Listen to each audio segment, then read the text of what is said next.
acontece sempre às quartas-feiras, a partir de agora, aqui no Jornal da Tarde, nós temos a alegria de receber o Dr. Maurício Félix Blanco, presidente da OAB em Uruguaiana. E ele a cada semana tem novidades boas, não só para a comunidade advocatícia, mas para todos nós que fazemos parte dessa sociedade. Por isso, boa tarde, Dr. Maurício. Obrigado por mais uma vez estar conosco. Boa tarde, Rebés. Boa tarde aos ouvintes da Rádio Charrua, aos colegas, estimados advogados e advogadas. Dr. Maurício, o senhor esteve essa semana? Essa semana o senhor esteve em Porto Alegre. Sexta-feira. E dentre as visitas na sexta-feira que o senhor fez, foi na Corregedoria do Tribunal de Justiça do Rio Grande do Sul. Conte para nós como é que foi esse encontro, o que o senhor tratou lá.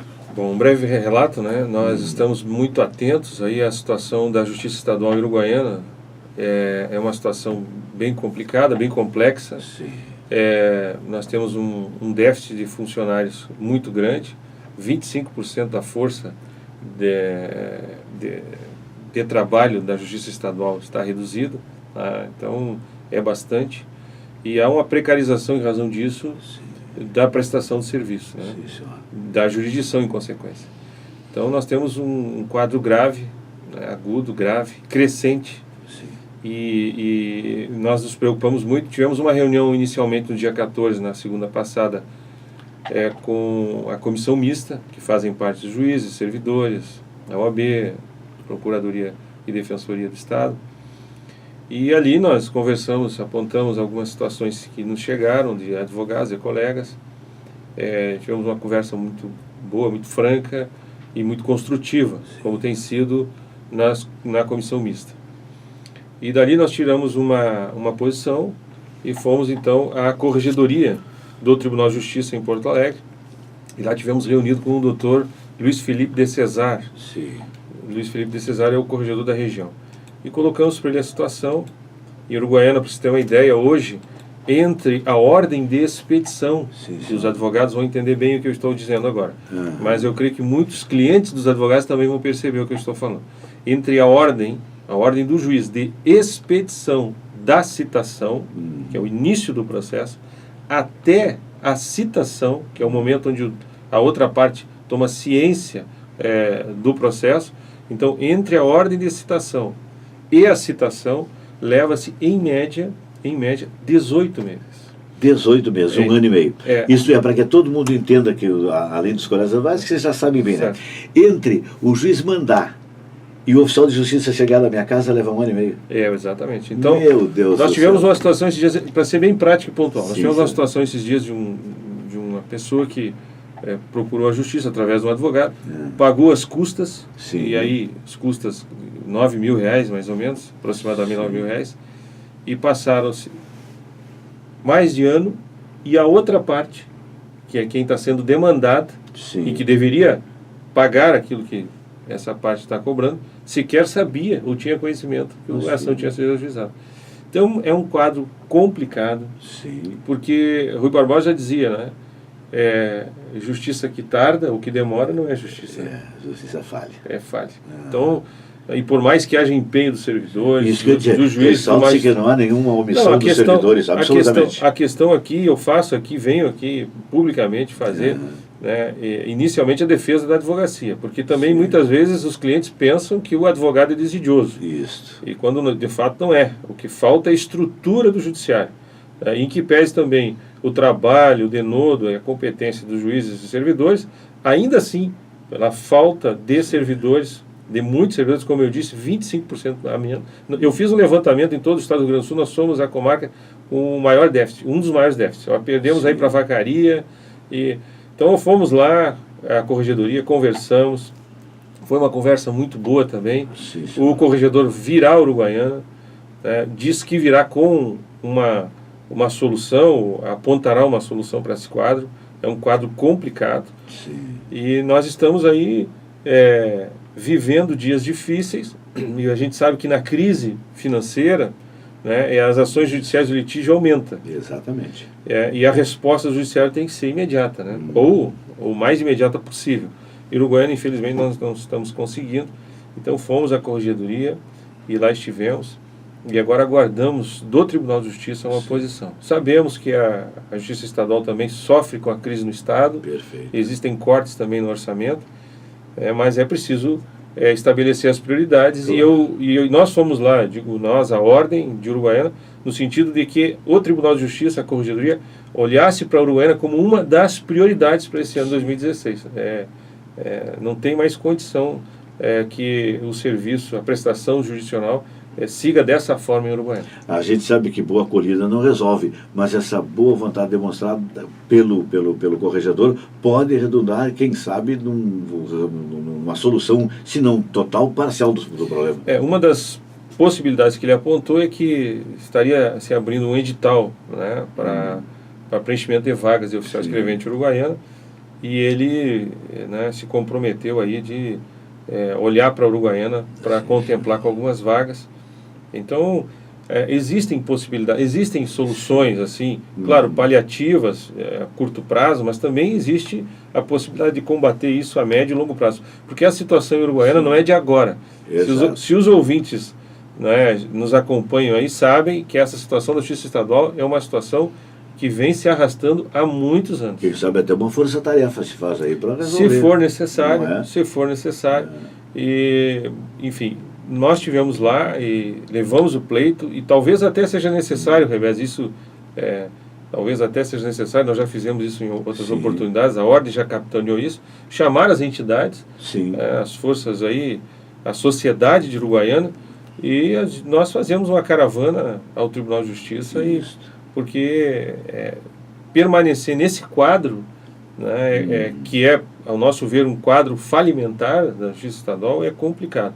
E os advogados que estão lá na ponta são muito cobrados. No seu dia a dia, né, às vezes o cliente vai lá, não vê o processo movimentar, não há movimento, pensa que é má vontade do advogado, que o advogado está desinteressado, mas não tem como, é impossível. A coisa anda devagar. Por mais que o advogado se esforce, e por melhor que ele seja tecnicamente, né, se não tem lá do outro lado quem deu o andamento precisa ser dado, o processo não vai andar. Um outro aspecto, o senhor sempre tem destacado muito a questão da advocacia e da cidadania. Exato. O senhor foi a Porto Alegre e, lamentavelmente, essa semana eu conversei com o presidente da PAI, Zé Roberto, houve uma paralisação. O senhor também tratou dessa questão lá em Porto Alegre?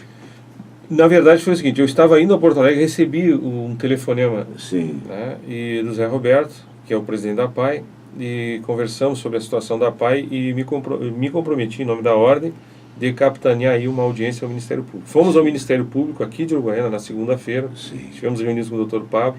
Naquele dia a PAI já tinha decidido fechar, né, suas atividades, ou encerrar, ou interromper suas atividades, e nós estivemos ali reunidos por um bom período à tarde e conseguimos ali extrair, um encaminhamento.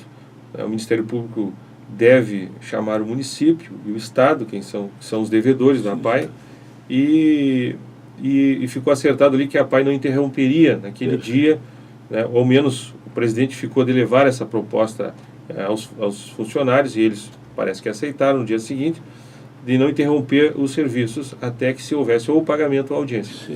E graças a Deus, né, houve um pagamento parcial, parece que ontem, e nós estamos aguardando a audiência. E por que a Ordem se envolveu nisso? Nós nos envolvemos nisso justamente, não para cobrar dívida, porque não é papel da Ordem cobrar dívida do município, mas de restabelecer, assim como o Ministério Público tem sido muito vigilante nessa situação, e eu posso citar aqui a situação da Santa Casa, que hoje deve muito à ação do Ministério Público e da Justiça Estadual Uruguaiana, da magistratura, tomaram decisões firmes para que o hospital permanecesse funcionando, da mesma forma com a PAI. É um serviço, uma entidade que presta um serviço relevante, serviço público, são quase 300 crianças. 300 atendidos e 90, 80 que vão à aula. 90 que vão à aula, inclusive são alimentados lá, e talvez seja essa a única alimentação deles. Puxa vida. Então, essas crianças estariam aí, se a PAI interromper as suas atividades, né, totalmente desamparadas, e essa é uma obrigação do Estado, União, Estado e município. A Constituição diz isso. Então, em razão da interrupção do serviço, nós fomos ao Ministério Público e pedimos que o Ministério Público interveio como sempre, e graças a Deus aí parcialmente resolvido. Nós estamos aguardando a audiência para tentar aí conciliar essa situação e para que isso não retorne e que o município, enfim, consiga fazer os repasses, que a gente sabe também passa por uma situação financeira difícil, mas que nós consigamos aí encontrar um caminho para que isso não aconteça novamente. Vou fazer um bate-bola rapidinho aqui. Eu já ia esquecendo umas peças que o senhor lembra aos colegas e aos familiares dos mesmos, que no mês de abril temos mais uma vez a etapa da vacinação, Perfeito. que é fundamental, por favor. Perfeito, Roberto. Temos a campanha, todos os anos a Ordem faz, a campanha de vacinação da H1N1. Sim. E, então, aqueles colegas advogados e dependentes interessados devem entrar em contato com a subseção local no 3412 3780 Sim. e ali fazer a reserva da sua dose. Sim. Importante que faça isso até a quinta-feira, portanto até amanhã. Eu sei que os servidores lá da Ordem, a Rosane, a Kátia e o Micael, estão ligando para os colegas, alertando essa situação, mas eu reforço aqui o pedido para que você ligue para a Ordem, ou vá até lá e faça a reserva. Isso. E em abril as doses estarão em Uruguaiana e nós faremos a Ordem fará a vacinação aqueles que fizeram as reservas, né? Sim. E para concluir, doutor Maurício, eu estava abrindo aqui nos meus e-mails que eu recebo lá da dona Rosane, diz, não te esquece de dizer para o doutor Maurício falar sobre a aula magna. Foi uma proposta muito interessante da ESA, da Escola Superior de Advocacia. Sim. E eu faço aqui mais uma vez o registro do nosso delegado, doutor Cláudio Belmonte, aqui em Uruguaiana. Que nos acompanha sempre. Que nos acompanha sempre. Mas importante dizer, o Código de Processo Civil, o novo Código de Processo Civil, entrou em vigor no dia 18. Isso. E a Ordem vem já de algum tempo promovendo aulas, seminários, cursos, preparando a advocacia para esse novo momento. E nós tivemos aí na segunda-feira uma aula magna, né, foi ministrada por ninguém menos, ninguém mais que Araquém de Assis, um grande nome, um grande jurista. E eu quero dizer aos colegas que fizeram a sua inscrição, a inscrição foi gratuita, que essa aula permanecerá à disposição por mais 15 dias. Então, se você não conseguiu assistir naquele dia, porque era no sistema EAD. Como eu vou ter que agora lá em casa. Exato. Acessar. Pode em casa, no escritório, né, acessar a aula e assisti-la. Uma aula muito boa. E também entrar no site da ESA, www.oabrs.org.br, e ali também verificar que existem vários cursos que estão promovendo essa atualização dos advogados. Ali também você pode fazer a sua inscrição e assistir às aulas via EAD também. Bom, nós estamos na Semana Santa, domingo é o dia da Páscoa, da Ressurreição. Eu não poderia encerrar esse bate-papo sem que o senhor mandasse os votos de boa Páscoa para toda a nossa comunidade advocatícia e para a comunidade de Uruguaiana, doutor Maurício. Tá bom, Roberto. Obrigado pela oportunidade.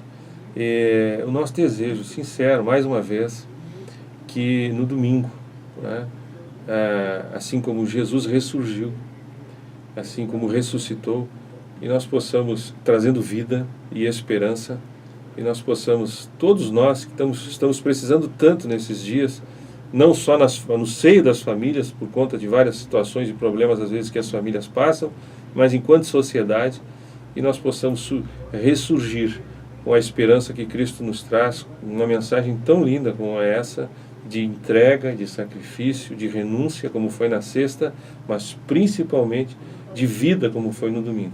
Então, que Deus traga vida, abençoe as famílias, um grande abraço aos advogados, possamos passar em família, possamos passar juntos e celebrar juntos. E não esquecer da principal mensagem da Páscoa, né? Que é essa, né? Não é o consumo do chocolate, embora seja muito bom, eu gosto muito de chocolate. O senhor é chocolatra. Sou chocolate, mas a gente sabe que a mensagem não é essa. Né? Os filhos e a família precisam experimentar realmente a ressurreição de Cristo. Um grande abraço a todos e uma feliz Páscoa. Obrigado pela sua presença aqui. Na próxima quarta-feira, depois das 13h30, o Dr. Maurício estará conosco para levar avante essa ideia de mostrar a importância da advocacia e da cidadania e nessa simbiose crescermos um pouco mais enquanto sociedade.